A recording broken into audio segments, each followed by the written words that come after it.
দেখুন বন্ধুরা কতটা মুচমুচে হয়েছে। একটি ভেঙে দেখায়, ভেতরটা পর্যন্ত খুব সুন্দর ভাজা হয়েছে। দেখুন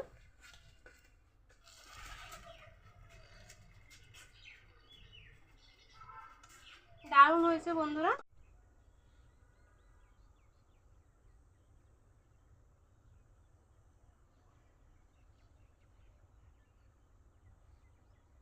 নমস্কার বন্ধুরা, কোলে কিচেনের ভিলেজপুরে আপনাদের সবাইকে স্বাগত জানিয়ে আজকে রেসিপি শুরু করছি।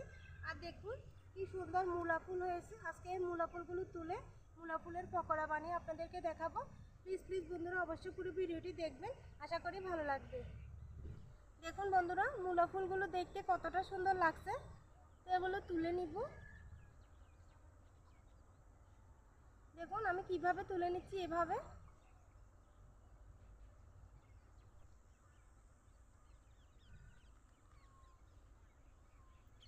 দেখুন বন্ধুরা কিভাবে তুলে নিচ্ছি, এরকম ছোট ছোট করে ভেঙে ভেঙে তুলে নিব।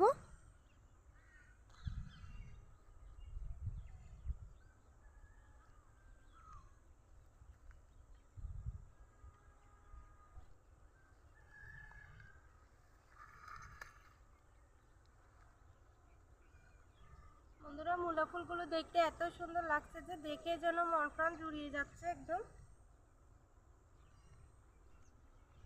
আর যে ফুলগুলো বেশি ফুটেছে, কলি কম আছে, ওই ফুলগুলো তুলে নিব।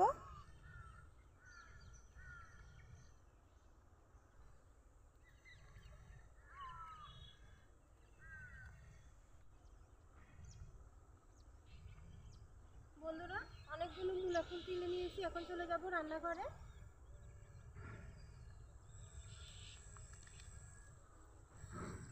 এই দেখুন ফুলগুলো দেখতে কতটা সুন্দর লাগছে, একদম মুচমুচে পকোড়া বানিয়ে আপনাদেরকে দেখাবো।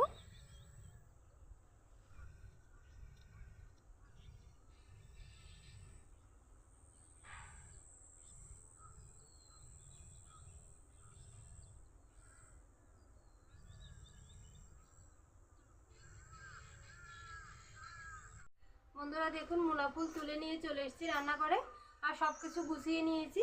এখন ফুলগুলো প্রথমে ভালো করে ধুয়ে নিব।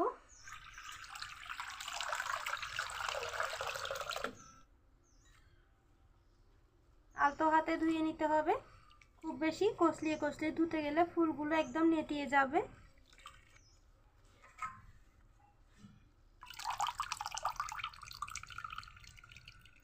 ভালো করে জল নিংড়ে তুলে নিব।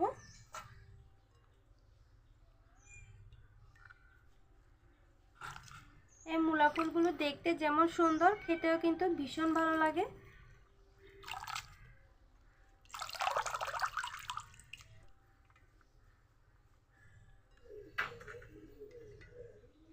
বন্ধুরা পকোড়া বানানোর জন্য একটি ব্যাটার করে নিব। প্রথমে দিয়ে দিব চালের গুঁড়া। চালের গুঁড়োটা দিলে বেশ মুচমুচে হবে। দিব বেসন। আমি এখানে বেসন আর চালের গুঁড়া সম পরিমাণ নিয়েছি, আপনারা চাইলে চালের গুঁড়োটা আর একটু কমিয়ে দিতে পারবেন। দিব স্বাদ মতো লবণ, হলুদের গুঁড়া, মরিচের গুঁড়া, আরও কিছুটা দিব, যেহেতু এখানে কোনো কাঁচামরিচ দিব না। দিব মশলার গুঁড়া।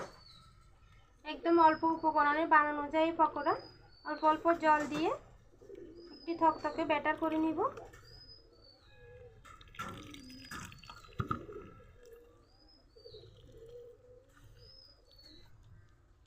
খুব ভালো করে মেখে নিতে হবে, যাতে ব্যাটারের মধ্যে কোনো রকম দলাভাব না থাকে।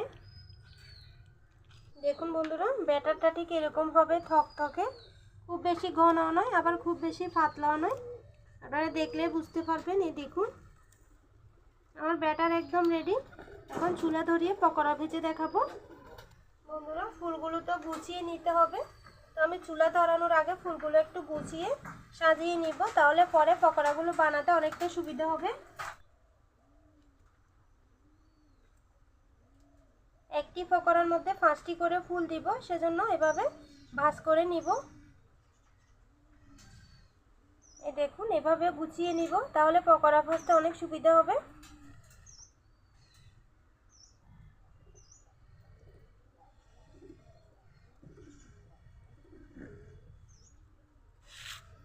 এভাবে আলাদা আলাদা করে রাখবো।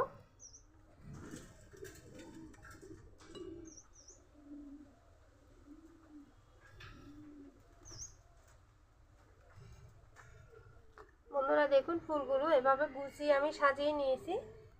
এখন পকোড়া বানিয়ে দেখাবো। পকোড়া দেওয়ার আগে ব্যাটারটা আরেকবার হাত দিয়ে এভাবে মেখে নিতে হবে।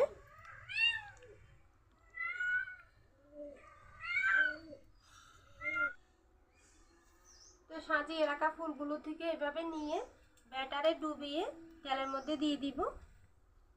দেখুন ব্যাটারে ডুবানোর পর একটু ব্যাটারগুলো এক্সট্রা ব্যাটার এভাবে ঝরিয়ে নিতে হবে। তো আমি তেল গরম করে নিয়েছি, দিয়ে দিব। দেখুন বন্ধুরা সাজিয়ে রাখাতে নিতে কতটা সুবিধা হচ্ছে।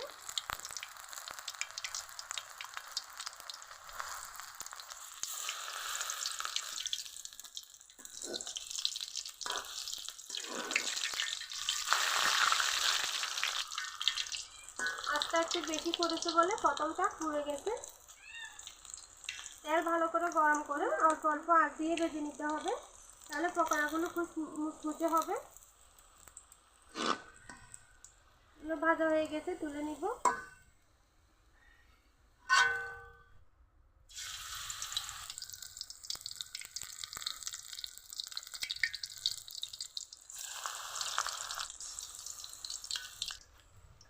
পকোড়াগুলো খুব সুন্দর করে ভেজে নিয়েছি, এখন তুলে নিব। দেখুন বন্ধুরা দেখতে কতটা সুন্দর লাগছে। এভাবে আমি সবগুলো পকোড়া ভেজে নিব।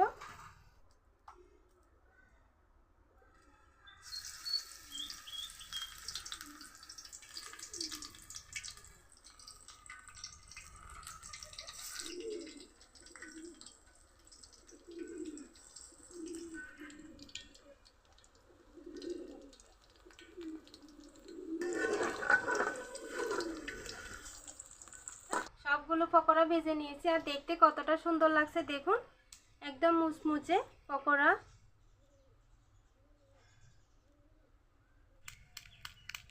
দেখুন বন্ধুরা কতটা মুচমুচে হয়েছে, একটি ভেঙে দেখায়, ভেতরটা পর্যন্ত খুব সুন্দর ভাজা হয়েছে দেখুন।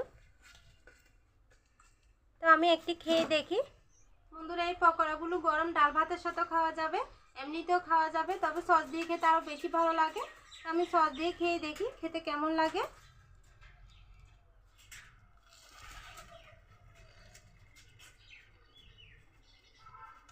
দারুণ হয়েছে বন্ধুরা, একদম মুচমুচে।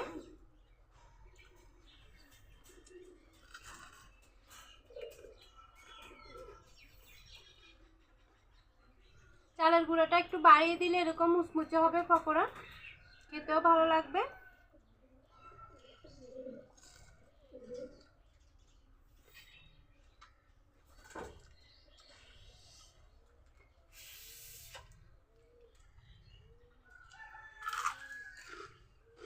বন্ধুরা আমার মতো করে এভাবে আপনারাও মূলাপুরের বড়া খেয়ে দেখবেন, দুর্দান্ত লাগবে খেতে। তো ভিডিও কেমন লেগেছে কমেন্টে জানাতে ভুলবেন না। যদি ভালো লাগে ভিডিওতে একটি লাইক দিবেন, চ্যানেলটি সাবস্ক্রাইব করে আমার পাশে থাকবেন। আজকে এই পর্যন্ত, সবাই ভালো থাকবেন, সুস্থ থাকবেন, সাবধানে থাকবেন। দেখা হবে অন্যদিন নতুন আরও একটি রেসিপি নিয়ে।